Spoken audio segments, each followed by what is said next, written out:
Parole, bien naturellement, à Stéphane Kremer à ce stade du débat. Merci Madame la Présidente. Mes chers collègues, voici venu le temps du deuxième débat important de la journée, celui-ci étant important pour le mandat, si j'ose dire, puisqu'il s'agit de parler de l'avenir de notre collectivité régionale. Madame la Présidente, vous avez engagé arbitrairement notre collectivité dans un processus de fusion avec celle de nos voisins bourguignons, sans autre forme de concertation qu'une prise de position éclair avec François Patriat, suivie par la publication du Président de la République sur les réseaux sociaux le 2 juin dernier d'une nouvelle carte des régions de France. Aussi, puisque vous nous le demandez enfin aujourd'hui, je vous le dis simplement et sans ambiguïté, si nous sommes favorables à une indispensable réforme territoriale, nous sommes contre le projet proposé et cette fusion à marche forcée entre les conseils régionaux de Bourgogne et de Franche-Comté. Mais avant d'en venir sur le fond, je souhaite d'abord vous dire combien la façon dont cette décision de réforme territoriale a été prise est, à notre sens, condamnable dans la forme. En premier lieu, la question se pose en termes de légitimité. Même si nous avons déjà échangé sur ce point lors de notre mini-débat télévisé, je veux vous redire que personne n'a reçu mandat des électeurs pour engager une réforme de cette ampleur, pour décréter ainsi un redécoupage qui engage l'avenir de notre collectivité régionale, que ce soit vous, que ce soit nous, voire même le Président de la République. En tant que présidente du Conseil régional de Franche-Comté, tout d'abord, vous n'avez pas reçu mandat pour décider seul d'initier la fusion de notre collectivité avec le Conseil régional de Bourgogne, sans contrainte de consultation populaire, sous quelque forme que ce soit, dans la mesure où vous n'avez jamais abordé ce point devant les électeurs franc-comtois, notamment lors de la campagne des élections régionales de 2010. Cela est d'autant plus vrai que votre position de l'époque était radicalement inverse à votre empressement présent. J'y reviendrai dans quelques instants. D'autre part, si la légitimité institutionnelle du Président de la République pour conduire une telle réforme n'est pas en cause, je considère qu'il n'a pas pour autant aucune légitimité démocratique devant les citoyens pour engager ce redécoupage arbitraire. Jamais cette question n'a été mise en débat. Jamais ce sujet n'a été abordé, jamais ce dossier n'est venu sur la table dans ses engagements politiques pour l'élection présidentielle devant les électeurs. Alors, pour mémoire, pour ceux qui n'en auraient pas fait leur livre de chevet, je veux vous relire l'engagement 54 de François Hollande lors de la campagne présidentielle de 2012. Il disait « J'engagerai une nouvelle étape de la décentralisation en associant les élus locaux. Je ferai voter une loi sur le renforcement de la démocratie et des libertés locales. Elle prévoira notamment l'abrogation du conseiller territorial et la clarification des compétences. Un pacte de confiance et de solidarité sera conclu entre l'État et les collectivités locales, garantissant le niveau des dotations à leur niveau actuel. Je réformerai la fiscalité locale en donnant plus d'autonomie aux communes, aux départements et aux régions, en contrepartie d'une plus grande responsabilité. Une véritable péréquation sera mise en œuvre. Comme vous le voyez, nulle part, il n'est question de fusion des régions ou de suppression des départements, sauf à considérer que donner plus d'autonomie aux départements consiste à les faire disparaître. Il est juste question d'abroger le conseiller territorial et de clarifier les compétences. Au passage, le maintien du niveau de dotation, c'est certainement le cadeau de François Hollande aux exécutifs territoriaux socialistes qui l'ont soutenu. Devant l'ampleur de cette réforme, devant l'impact sur les politiques territoriales, notamment celles dédiées au milieu rural qui se verront indéniablement altérées, il est indispensable de consulter les citoyens. Et ce n'est pas vous qui avez de la démocratie participative plein la bouche en permanence pour des sujets d'importance parfois mineurs qui nous feraient désormais croire le contraire. Bien entendu, vous me répondrez que les élus sont là pour cela, qu'ils peuvent décider de mettre en œuvre des réformes. Sauf qu'une réforme de cette ampleur, qui n'apparaît dans aucun projet électoral d'aucun gouvernant actuel, qu'il soit national ou local, pose une véritable question de légitimité. Il est donc particulièrement antidémocratique sans avoir concerté personne, sans avoir consulté les citoyens sur ce sujet précis, de décréter une fusion des régions de manière unilatérale, comme si nous étions encore dans un système monarchique, féodal, où le fait du prince s'impose à tous sans discussion.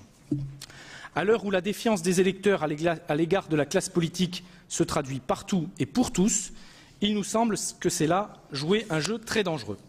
En tout cas, ce n'est pas notre conception du débat démocratique qui doit avoir lieu avant la décision et non une fois que tout est ficelé. Le second élément de forme sur lequel je souhaite intervenir, comme j'ai pu déjà le faire dans cette enceinte, est la crédibilité de votre discours politique. quelle peut être la cohérence d'une décision aussi rapide de fusion entre la Bourgogne et la Franche-Comté, de la voix même d'une présidente de conseil régional qui répudiait cette idée il y a quelques années? Comme l'écrasante majorité des élus régionaux et nationaux de votre famille politique, Madame la Présidente, vous n'avez eu de cesse de nous expliquer que les travaux de la commission Balladur de 2009 étaient faits de travers, qu'Édouard Balladur allait trop vite, qu'il n'avait rien compris. Certains, comme l'actuel président de l'Assemblée nationale, expliquaient même que tout était à jeter dans le rapport Balladur. Cela s'est finalement traduit dans les faits, puisque la réforme du conseiller territorial que vous détestiez tant a été abrogée dès la prise de fonction du nouveau président de la République, alors que, finalement, sa mise en place concourait pourtant à une première étape de réforme territoriale par le rapprochement entre régions et départements. Sans compter le sketch de la clause générale de compétence, supprimée par le gouvernement précédent, remise en place par le gouvernement actuel, avant d'être à nouveau remise en question dans le projet de réforme territoriale en cours. Alors, je veux reprendre vos propos de l'époque, Madame la Présidente, tant ils sont d'actualité. Dans votre intervention liminaire de l'Assemblée budgétaire du 18 décembre 2008, vous disiez « J'entends aussi parler de fusion entre la Bourgogne et la Franche-Comté. Je ne sais pas quel sens cela pourrait avoir. Quel est le rapport entre les Belfortins, les Hauts-Saunois, les Hauts-Jurassiens et les habitants d'Auxerre qui sont totalement rivés au bassin parisien? Au lieu de lancer de tels messages, je souhaite que nous agissions. Je ne vois pas quel sens peut avoir la fusion entre la Bourgogne et la Franche-Comté. » Votre communiqué de presse du 23 février 2009 est encore plus explicite en ce qui concerne votre volte-face totale. Vous disiez vous étonner de pareils arguments en évoquant la nécessité d'atteindre une taille critique pour les régions françaises.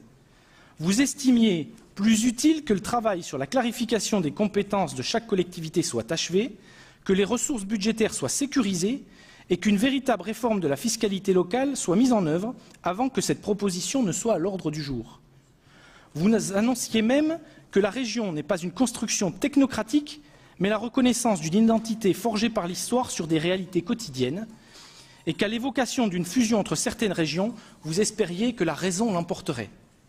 Madame la Présidente, quels sont les éléments qui ont changé aujourd'hui, en dehors du fait que vous détenez la majorité au niveau national et la présidence de la République?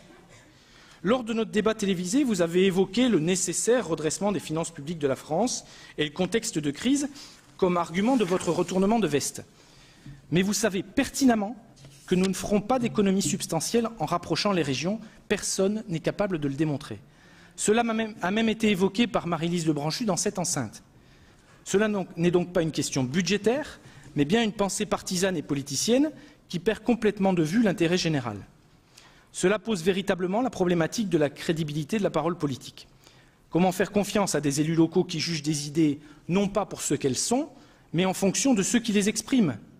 En d'autres termes, je vous repose la question. Cette fusion Bourgogne-Franche-Comté était-elle mauvaise parce qu'elle était de droite et devient-elle bonne parce qu'elle est de gauche? Cet aspect politicien est tellement fort dans votre démarche qu'il en était devenu urgent de fusionner, à tel point qu'il serait même inutile de passer par la case concertation. Alors que vous aviez une position mitigée après l'annonce du président de la République en janvier dernier, voilà qu'il vous aura fallu 3 heures pour annoncer votre mariage avec François Patriat, après l'annonce du Premier ministre devant l'Assemblée nationale, à grand renfort de communiqués et de conférences de presse. Vous qui vous plaignez des palabres qui durent depuis 30 ans au sujet de la réforme du millefeuille territorial, vous aviez la possibilité de lancer ce projet depuis 4 ans, comme la loi vous en donne la possibilité, à l'instar de ce qu'a tenté la région Alsace en 2013. Voilà que cela devient urgent, à moins d'1 an de la fin du mandat. Fusionner devient même si urgent qu'il faut repousser les élections. Vous ne trouvez pas que la ficelle est un peu grosse? Qu'est-ce qui fait que cela a pu attendre tout ce temps sans problème et que cela devienne soudainement si urgent? N'était-ce pas là encore un moyen de diversion devant les problématiques bien plus grandes que rencontrent nos concitoyens aujourd'hui en matière d'emploi, de fiscalité ou de sécurité? Alors, pour justifier de votre empressement, vous nous dites, Madame la Présidente, que c'est pour éviter l'éclatement de la Franche-Comté. Je crois que c'est réussi. Votre méthode concertée, votre dialogue portent tellement leurs fruits que 2 départements, socialistes, soit dit en passant, sur 4, envisagent de demander leur rattachement à d'autres régions. Je peux même vous dire que certaines villes du nord de la Haute-Saône que je connais bien auraient une vision plus lorraine que franc-comtoise dans ce dossier. De toutes les manières, à quoi bon consulter les citoyens À quoi bon concerter les élus, puisque tout ce découpage se fait sans aucune cohérence, mais par le biais du copinage socialiste habituel. Le redécoupage proposé, comme celui du redécoupage cantonal auquel nous avons assisté récemment, et qui ne servira a priori pas très longtemps, n'a pas été arbitré de manière objective. Preuve en est, la première édition de la tribune du président de la République, publiée le soir du 2 juin dernier, ne comportait même pas le nombre définitif de régions. Elle proposait de passer de 22 à XXX régions. Tout le monde le voit bien, tout a été bricolé depuis l'Élysée et Matignon. Alors, petit clin d'œil, sous Edgar Faure déjà, son collaborateur qui s'appelait Serge Antoine, avait dit que le découpage avait été fait sur un coin de cheminée. Il y avait 19 régions à l'époque. Aujourd'hui, a priori, c'est sur un coin de table que le nouveau découpage a été dessiné par François Hollande. Chaque caprice de ceux qui ont l'oreille du président de la République a été exaucé. Jean-Yves Le Drian ne voulait pas voir la Bretagne fusionner avec les Pays de Loire, exaucé. Ségolène Royal ne voulait pas fusionner avec l'Aquitaine, de peur d'avoir à composer avec le poids politique d'Alain Juppé, exaucé. Daniel Percheron, dans le Nord-Pas-de-Calais, ne voulait pas fusionner avec la seule Picardie, pour ne pas risquer d'offrir la nouvelle région au Front National, exaucé. Où est la cohérence? Où est l'intérêt général? Alors que les électeurs réclament davantage de proximité et d'écoute des collectivités locales, on supprime les départements tout en créant 7 régions encore plus grandes. Et tout cela sans solliciter le consentement populaire. Tout cela n'est pas sérieux, sincèrement, et nous sommes à des années-lumière de ce qu'attendent nos concitoyens en matière politique, et la forme même de ce projet est d'ores et déjà condamnable. Venons-en désormais sur le fait, mes chers collègues, chacun des élus, sur le fond, pardon, mes chers collègues, chacun des élus de notre groupe d'opposition aura à cœur de vous expliquer, point par point, combien cette fusion entre la Bourgogne et la Franche-Comté n'apportera rien de bon à notre région, notamment aux territoires ruraux, qui, je vous le rappelle, la composent à 50%. À mon tour, je veux néanmoins vous faire part de quelques éléments d'analyse, en commençant par les éléments budgétaires. Madame la Présidente, avec François Patriat, vous nous avez d'abord parlé de votre engagement rapide dans ce projet de fusion, car vous pensiez que les bons élèves de la réforme se verraient bonifiés dans leur dotation, voire à minima que leur dotation ne serait pas trop impactée. C'était même le premier propos de votre conférence de presse de fiançailles dans les salons de l'hôtel de Gramont. Je suis de ceux qui ont alors pensé que votre empressement n'avait d'égal que votre incapacité commune à boucler vos budgets bourguignons et franc-comtois, le mariage permettant alors de sauver les meubles, au sens propre du terme. Preuve est de constater que cet argument n'aura pas fait long feu. Vient alors la question des ressources, naturellement. L'État entend renforcer les régions dans leurs compétences, mais c'est le flou artistique le plus total en ce qui concerne les ressources qui vont de pair. François Hollande a même promis des moyens financiers propres et dynamiques, sauf qu'il n'y a absolument rien sur ce sujet dans le projet de loi. La carte est toute prête, les transferts de compétences sont écrits, mais quel président d'exécutif régional est aujourd'hui capable de nous dire comment il va financer tout cela? Peut-être par des économies d'échelle? En effet, pour vendre cette réforme à l'opinion publique, votre gouvernement a initialement mis en avant le fait qu'elle générerait des économies substantielles. On nous parlait même de 10 à 15 milliards d'euros sortis du chapeau d'André Valigny. Cependant, on attend toujours le chiffrage précis sur les économies attendues. D'où sortent-elles? Personne ne le sait. Je le disais tout à l'heure, Marie-Lise Lebranchu a écarté ici même cette idée d'un revers de main, arguant du fait que c'était l'efficacité qui était l'objectif premier de cette réforme et pas les économies. Bien entendu, sauf à licencier des fonctionnaires dans le processus de fusion, on a du mal à voir quelles économies de fonctionnement seront générées. On n'allait quand même pas nous faire croire que c'est en mutualisant les logiciels de gestion de la paye ou de ressources humaines que nous dégagerons des milliards. Nous aurons beau fusionner des régions ou supprimer les départements, les compétences ne disparaîtront pas et nous devrons continuer à payer des agents pour assurer des missions, pour maintenir le service public rendu. Dans ce cas, on voit effectivement mal où se feront les économies d'échelle. Et jusqu'à preuve du contraire, le redécoupage ne fait pas disparaître le besoin de services publics dans notre pays. Cette problématique financière est d'autant plus valable que je vous rappelle le niveau de la dette du Conseil régional de Bourgogne par rapport au Conseil régional de Franche-Comté, qui est quasiment le double, avec, si mes chiffres sont exacts, 363 € par habitant bourguignon contre 171 par habitant franc-comtois. Alors, sur France 3, vous avez expliqué aux franc-comtois qu'ils ne paieraient pas pour la dette des bourguignons, voire même que les investissements de la future collectivité fusionnée seraient priorisés sur le territoire franc-comtois en raison de cette différence d'endettement prénuptial. Comment allez-vous faire la différence lorsque les budgets seront fusionnés? Comment faire la différence dans les dettes lorsque les mariés auront un compte joint unique? Comment allez-vous prioriser les investissements sur notre territoire alors que les élus franc-comtois seront minoritaires en nombre par rapport aux élus bourguignons?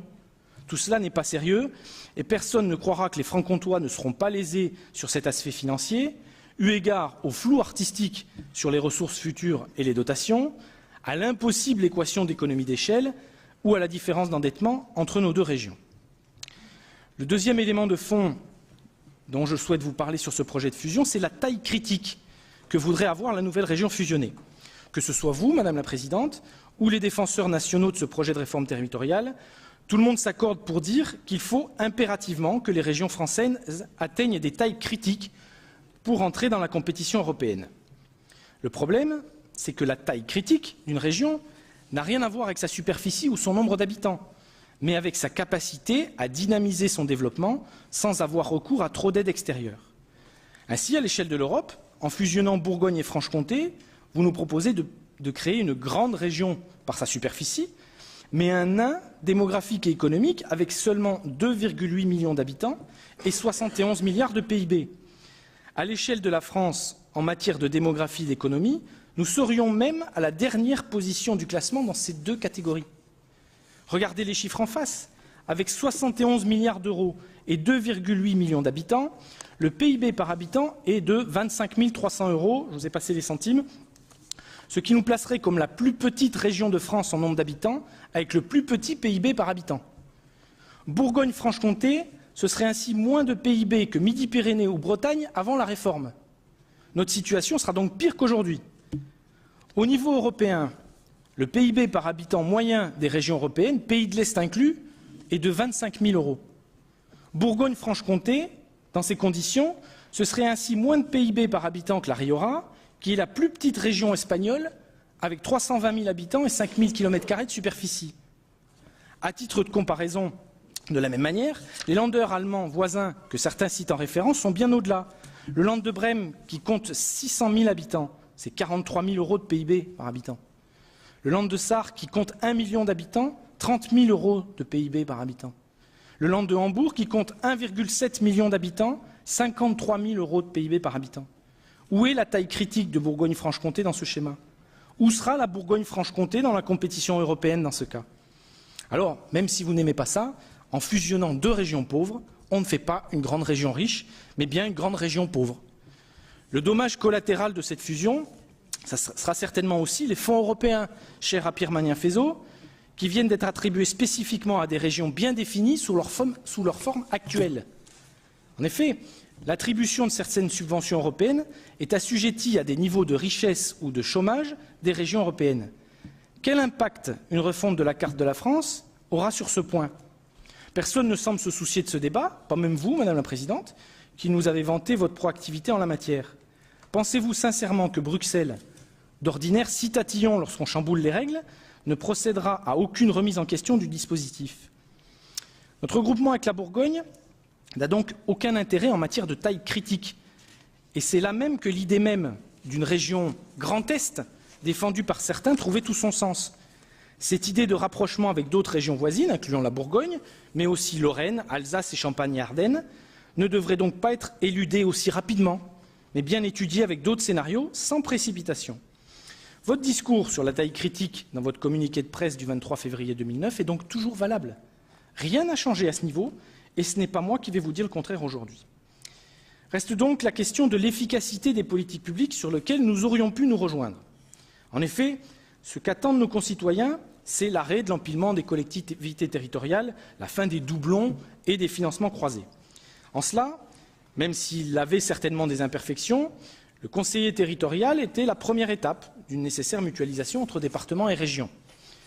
La suppression de la clause générale de compétence avait également la vertu de permettre à chacun de se spécialiser dans certains secteurs, tout en évitant une multiplication de dossiers pour un seul et unique projet, augmentant de ce fait l'efficacité de nos administrations territoriales. Mais voilà, vous avez tout supprimé sur l'autel du nécessaire détricotage des réformes du gouvernement précédent. Alors aujourd'hui, pour supprimer à nouveau la clause générale de compétence, il est inutile d'enrober cela dans un grand paquet cadeau de reconfiguration de la carte de France. C'est la même chose pour la mise en place de compétences exclusives à chaque collectivité. Il s'agit juste de mener une véritable concertation et de prendre des décisions comme lors des précédents actes de décentralisation, inutile de sortir les ciseaux. Le vrai problème, en réalité, c'est l'absence totale des services de l'État dans l'équation. En effet, lorsqu'on veut réellement parler d'efficacité, il faut regarder les chiffres en face. Seuls 8% des crédits d'intervention du Conseil régional de Franche-Comté sont croisés avec ceux d'autres collectivités, alors que 45% de ces crédits d'intervention sont croisés avec ceux de l'État. Ce qui doit donc interpeller les élus locaux que nous sommes, ainsi que les contribuables, c'est que les défenseurs du projet font semblant de ne pas voir que l'organisation des services déconcentrés de l'État n'est absolument pas mentionnée dans le débat. Le gouvernement veut supprimer les départements, mais pourquoi les sous-préfectures perdureraient-elles? Le gouvernement, via le second projet de loi, veut clarifier les compétences pour gagner en efficacité. Pour ce faire, il attribuerait donc des compétences exclusives à la région, au détriment des autres échelons de collectivités en matière de développement économique, de formation, d'emploi. Pour autant, il n'est apparemment pas question de toucher au direct, pas question non plus de revoir les délégations régionales à la recherche et à la technologie, pas question de rattacher Pôle emploi à la région alors qu'elle exercerait un rôle prépondérant en la matière. Il n'est pas non plus question de fusionner les académies de l'éducation nationale. Pourquoi, en cas de fusion Bourgogne-Franche-Comté, pourquoi y aurait-il encore 2 académies à Dijon et à Besançon? La réforme conduite par le gouvernement actuel, que vous soutenez et dans laquelle vous vous engouffrez avec précipitation, n'apporte donc aucune réponse à ces problématiques, car l'État préfère pointer du doigt les collectivités territoriales que ses propres services, alors que tout le monde sait bien où se trouve le réel problème. Cette réforme territoriale mérite donc bien mieux qu'une telle précipitation, qu'une telle décision arbitraire non concertée, car tous les éléments n'ont pas été mis sur la table, notamment ceux relatifs aux services déconcentrés de l'État. En conclusion, Madame la Présidente, mes chers collègues, je veux vous redire notre opposition à cette fusion entre Bourgogne et Franche-Comté qui n'a pas de sens, comme l'ensemble du projet de loi proposé par votre gouvernement.